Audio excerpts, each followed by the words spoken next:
नमस्कार। अभी हाल ही में जो एक जैन समुदाय के संवेद शिखर जी का एक विवाद उठ खड़ा हुआ था, वो बड़ा ही महत्वपूर्ण विषय है। क्योंकि संवेद शिखर जी, जिसे शिखर जी भी कहते हैं, वह जैन समुदाय के लिए एक सबसे पवित्र तीर्थस्थली है। जैन समुदाय ही क्यों, ये पूरे भारत देश के लिए एक बड़ा ही महत्वपूर्ण स्थान है। इसे एक पर्यटन केंद्र में बदल दिया जा रहा था, जिससे यहाँ की पवित्रता जो है वो खतरे में पड़ गई थी। इस पूरे विवाद को समझने के पहले हमें ये समझना होगा कि इस संवेद शिखर जी की महत्ता आखिर इतनी क्यों है, इसकी पृष्ठभूमि क्या है, इसका एक रोचक इतिहास है, वो क्या है। तो देखिए, जैन समाज जो है, या जो जैन धर्म है, जो जैन फिलॉसफी है, उसमें तीर्थंकर होते हैं। ये तीर्थंकर भगवान होते हैं जैन समुदाय के लिए और हम सब के लिए भी। अब कुल मिलाकर अभी जो कालखंड चल रहा है उसमें 24 तीर्थंकर हुए हैं।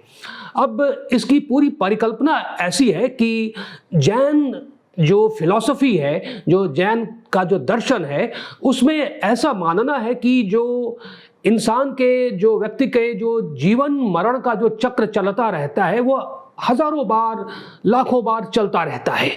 तो जीवन मरण का जो यह चक्र चल रहा है, यह एक अलग संसार है, ये एक अलग क्षेत्र है।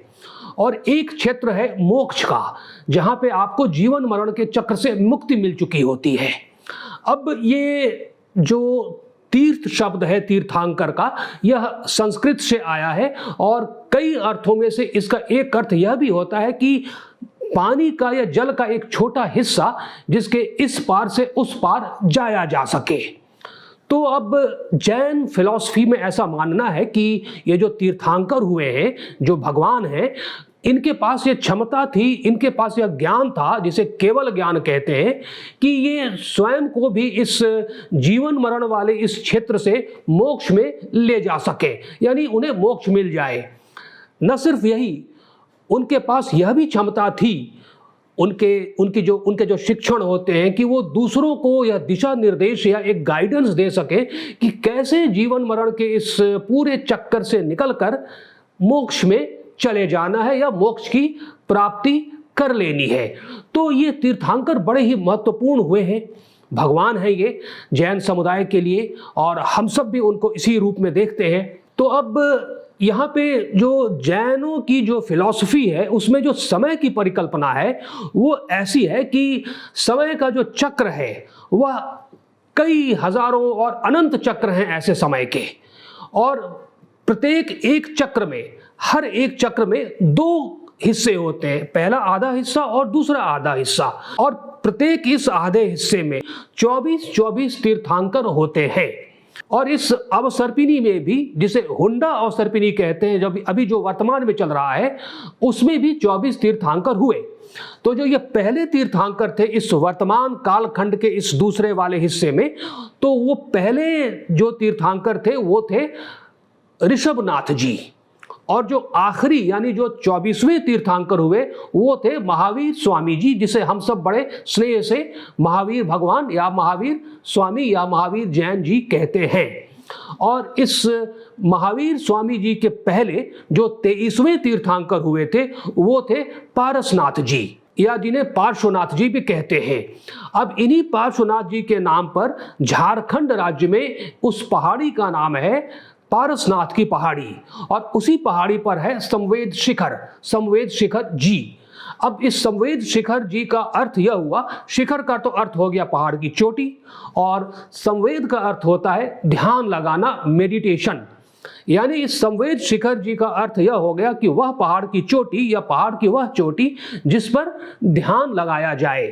तो अब जो एक सत्य है, जो एक जैनों की जो हिस्ट्री है, जो उनका इतिहास है, वो ये कहता है कि इनके इस 24 तीर्थंकरों में से 20 तीर्थंकरों ने मोक्ष की प्राप्ति अपने जीवन के अंतिम समय में इसी संवेद शिखर पर ध्यान लगाते हुए की। 24 में से 20 तीर्थंकर को मोक्ष यहीं पर रहकर मिला।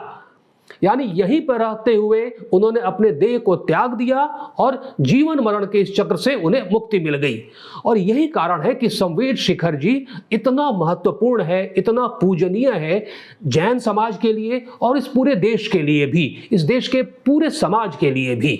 अब इसका इतिहास में कहाँ जिक्र मिलता है, तो प्राचीन इतिहास में अगर देखें तो जैन समुदाय का जो एक बड़ा ही पूजनीय प्राचीन ग्रंथ है जिसे जनित्र धर्म कथा कहते हैं, उसमें भी संवेद शिखर जी की चर्चा मिलती है। उसके बाद अगर आप देखें तो पार्श्वनाथ चरित्र है, जो पार्श्वनाथ जी का जो एक की जो जीवनी लिखी गई थी प्राचीन काल में, उसमें भी संवेद शिखर जी का जिक्र मिलता है। उसके बाद अगर आप देखें तो जो ताड़ के पत्तों पर यानी पाम ट्री के जो पत्ते होते हैं उस पर जो कल्पसूत्र की पांडुलिपि है जो 13वीं शताब्दी में लिखी गई थी, उसमें भी संवेद शिखर जी का जिक्र मिलता है।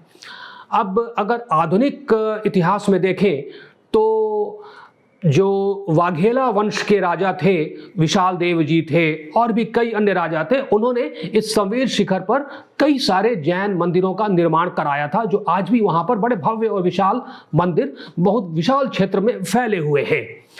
मुगलों के समय में अकबर ने भी इस संवेद शिखर के आसपास और संवेद शिखर जी की जो पूरी स्थली है उसकी पूरी व्यवस्था, उसके देख रेख का पूरा कार्य जैन समुदाय को ही सौंप दिया, यह कहते हुए कि आपके लिए एक पवित्र स्थल है तो इसकी व्यवस्था आप ही देखें। और एक फरमान जारी करके अकबर ने यह भी आदेश निकाला था कि संवेद शिखर पर या उसके आसपास के क्षेत्र पर या उसके आसपास के इलाके में मांस, मदिरा इत्यादि का प्रयोग नहीं होना चाहिए और नहीं किया जाएगा।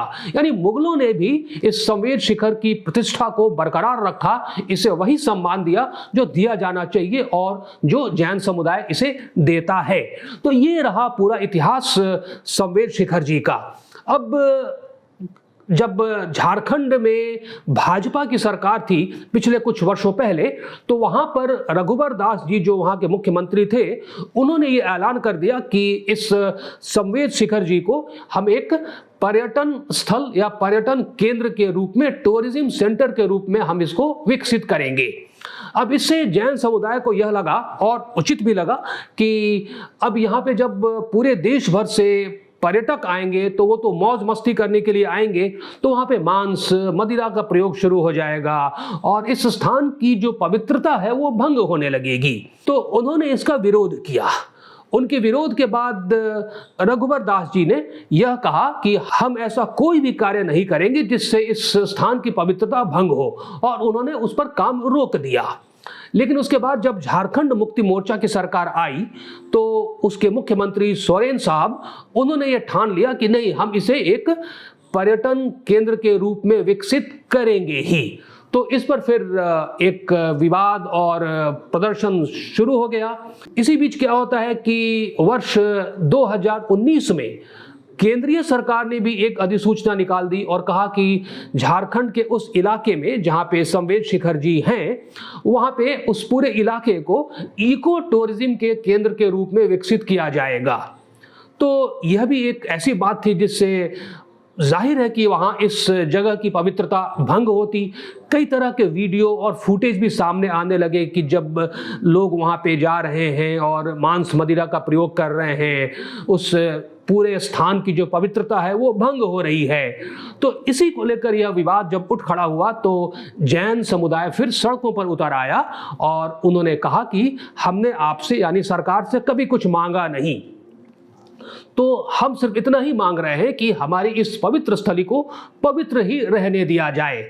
और देखिए, बात भी वाजिब है। इस देश की पूरी आबादी का केवल 0.4% है जैन समुदाय। फिर भी इस समुदाय ने कभी भी अपने लिए आरक्षण की मांग नहीं की। अपने पर्यटन स्थलों, अपने जो पवित्र तीर्थ स्थलियां हैं इसके विकास के लिए भी इन्होंने कभी किसी सरकार से सहायता की मांग नहीं की।